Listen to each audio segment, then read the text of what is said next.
Àbí Odunlade Jonathan Adekola ní ọjọ́ 21 oṣù kejìlá ọdún 1976 sí ìlú Abẹ́òkúta ní ìpínlẹ̀ Ògùn. Lóòótọ́ ọmọ ìlú Ọ̀tún Èkìtì ní ìpínlẹ̀ Èkìtì ni àwọn òbí rẹ̀. Odun jẹ́ òṣèré, Odun jẹ́ olórin, bẹ́ẹ̀ ló jẹ́ agbéjáde àti olùdarí eré. Kódà ẹ̀bùn rẹ̀ kò lópin. Odunlade di mímọ̀ fáyé ní ọdún 2003 nígbà tó kópa tó pọ̀ jù nínú eré àṣírí gómìnà wa tí olóògbé Ìṣọ̀lá Dúrójayé gbé jáde nígbà náà lọ́hùn-ún. Lẹ́yìn eré yìí, Odunlade ti kópa nínú àkàìmọye eré àgbéléwò. Kódà òun gan ti dá ilé-ìwé tí ń kọ́ni bí wọ́n ṣe ń ṣeré tó pè ní Odunlade Adekola Film Production OAFP sílẹ̀. Odunlade Adekola lọ sí ilé-ìwé alákọ̀ọ́bẹ̀rẹ̀ rẹ̀ ti St. John's Primary School kó tó lọ tẹ̀síwájú ní St. Peter's College ní ìlú Abẹ́òkúta ní ìpínlẹ̀ Ògùn.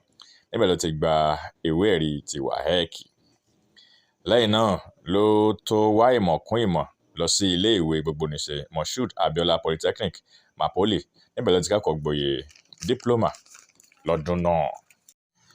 Ṣé díẹ̀ ọmọkùnrin ò tó?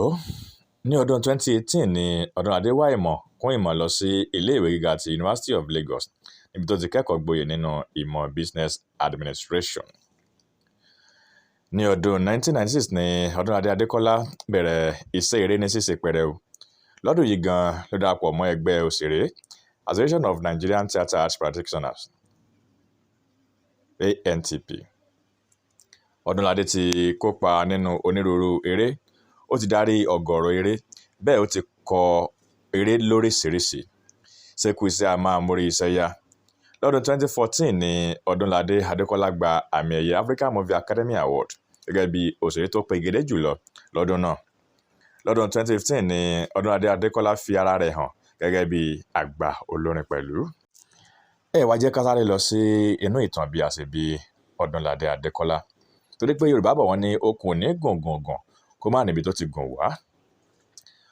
Odunlade Adekola jẹ́ ọmọ bíbí inú Dickness Adekola àti Pastor Jimoh Odunlade.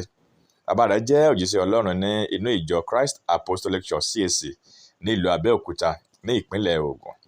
Lóòótọ́ ọ̀gá akọrin ni bàbá Odunlade lásìkò tí wọ́n bí Odunlade sáyé kó tó di pé bàbá yìí padà jẹ́ olùṣọ́ àgùntàn nínú ìjọ yìí bákan náà.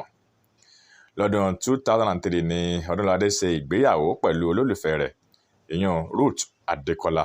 Ọlọ́run sì bùkún ìgbéyàwó wọn pẹ̀lú ọmọ 5 làǹtìlanti. Díẹ̀ nínú eré tí Odunlade Adekola ti kó ipa takuntakun ni President Kuti, Ilé Afọ́jú, Alani Pamọ́lẹ́kún, Múfú Olóòṣà Oko, Oyènúsì, Sunday Dagboru, Monday ọmọ àdúgbò, Èmi ni Rékàn, Kúrúkúrú, Sọlá Arékúsá, Agbáyé ọmọ onílẹ̀, Sàámú Alájọ, Ajíbádé, King of Thieves àti èyí tí ó ń dàgbòrú lọ́wọ́lọ́wọ́ yìí tí a pè ní Orisha. Díẹ̀ nínú àmì ẹ̀yẹ móríwú tí Odunlade Adekola ti gbà ní Africa Magic Viewers Choice Awards ní ọdún 2018 àti ọdún 2022.